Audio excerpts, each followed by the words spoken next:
सुनौलो स्टोरीज। भुन्टु र हराएको बाख्रा। सुनपानी गाउँमा एउटा मिठो बिहान थियो, तर आज भुन्टुको लागि एउटा खास दिन थियो।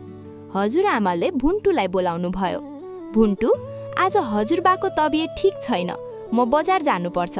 तिमी घरको बाख्रा सुन्तलीलाई घाँस खुवाउन पहाडतर्फ लैजाऊ। ध्यान राख्नु। भुन्टुले गर्वका साथ छाती ठोक्यो। हजुरआमा, म जिम्मेवार छु, चिन्ता नगर्नुस्। कालुले पनि पछाडिबाट टाउको निकाल्यो। म पनि छु। हजुरआमाले मुस्कुराउँदै हिँड्नुभयो। सुन्तली घरको सानो खैरो बाख्रा। उसको घाँटीमा एउटा सानो घन्टी थियो। उसका आँखाहरू गोलो र निर्दोष थिए। उसको डारी अलि लामो थियो। भुन्टुले सुन्तलीको डोरी समात्यो। हिँड सुन्तली। सुन्तली हिँडिन्। सुन्तली हिँड भन्यो। भुन्टुले अलि जोडले भन्यो। सुन्तली आफ्नो ठाउँमै बसिरहिन् र भुन्टुको झोलाको किनारा खान थालिन्। ए, भुन्टुले झोला खिच्यो। कालु हाँस्यो। दाइ, बाख्रा त भन्दा बलियो छ। अन्त्यमा कालुले पछाडिबाट सुन्तलीलाई बिस्तारै धकेल्यो। सुन्तली हिँडिन्। तीनैजना, भुन्टु अगाडि, सुन्तली बीचमा, कालु पछाडि, पहाडको बाटो हिँडे। बाटो सुन्दर थियो। हरियो घाँसका फाँटहरू थिए, फूलहरू थिए, चराहरू गाउँदै थिए। सुन्तलीले बाटोभरि घाँस खाँदै हिँडिन्। कालुले एउटा रुखबाट अर्को रुखमा हाम फाल्दै साथ दियो। दाइ, यो काम त सजिलो रहेछ, कालुले भन्यो। हो नि, भुन्टुले लापरवाही साथ भन्यो। यही लापरवाही पछि महँगो पर्यो। फाँटमा पुगेपछि भुन्टुले सुन्तलीको डोरी एउटा रुखमा बाँध्यो। अब खेलौँ, कालुले भन्यो। भुन्टु र कालु खेल्न थाले, दौडधुप, लुकामारी। केही समयपछि भुन्टु फर्क्यो। डोरी रुखमा थियो, तर सुन्तली थिइनन्। डोरीको एउटा छेउ चबाइएको थियो। सुन्तलीले आफै काटेकी थिइन्। सुन्तली, भुन्टुले चारैतिर हेर्यो। कालुले माथि रुखबाट हेर्यो। दाइ, सुन्तली छैन। भुन्टुको ओठ मुख सुक्यो। भुन्टु र कालु सुन्तली खोज्न दौडे। सुन्तली, सुन्तली, भुन्टुले कराउँदै थियो। जङ्गलतर्फ बाटो गयो। झाडीहरू थिए, ढुङ्गाहरू थिए। बाटो अँध्यारो हुँदै थियो। भुन्टु अलि डरायो, तर रोकेन। कालुले रुखमाथि चढेर दूरसम्म हेर्यो। दाइ, त्यता खोल्साको छेउमा केही देखियो। दुवै दौडे। खोल्साको किनारमा सुन्तली उभिएकी थिइन्, तर अलि टाढा, खोल्साको अर्कोतिर। उनी त्यताबाट फर्कन सकिरहेकी थिएनन्।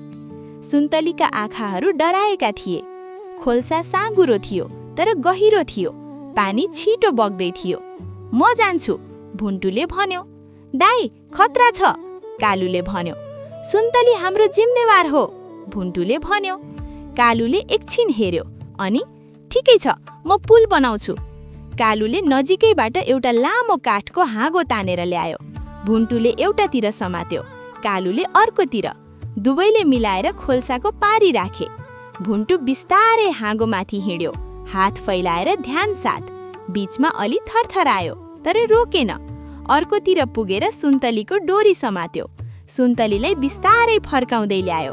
कालुले यता उभिएर दुवैका लागि पर्ख्यो, आँखा बन्द गरेर दुवै हात जोडेर।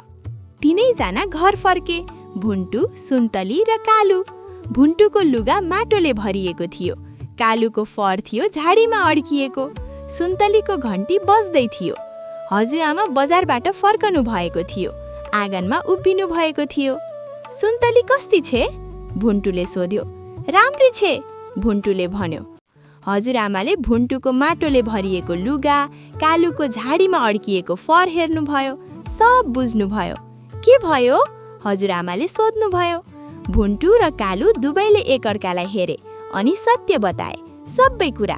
हजुरआमाले डाट्नु भएन, बरु भन्नुभयो, गल्ती भयो, तर सच्याउन जान्यौ, यही महत्त्वपूर्ण छ। कालुले सुन्तलीलाई हेर्यो। सुन्तलीले कालुको पुच्छर खान कोसिस गरिन्। यो बाख्रा, कालुले भन्यो। भुन्टु हाँस्यो। हजुरआमा हाँस्नुभयो र साँझको घाम पहाडपछि लाग्यो। साथीहरू, जिम्मेवारी लिनु ठुलो कुरा हो, तर गल्ती भयो भने ढाक्नु होइन, सच्याउनु पर्छ। र कहिलेकाहीँ साहस भनेको ठुलो खड्ग होइन, यो एउटा साँगुरो खोल्सामाथि हिँड्ने हिम्मत पनि हो। के तपाईले पनि कहिले कसैको जिम्मेवारी लिनु भएको छ? कमेन्टमा भन्नुस्। सुनौलो स्टोरिज हेर्नु भएकोमा धन्यवाद। अर्को हप्ता फेरि भेटौँला। नमस्ते।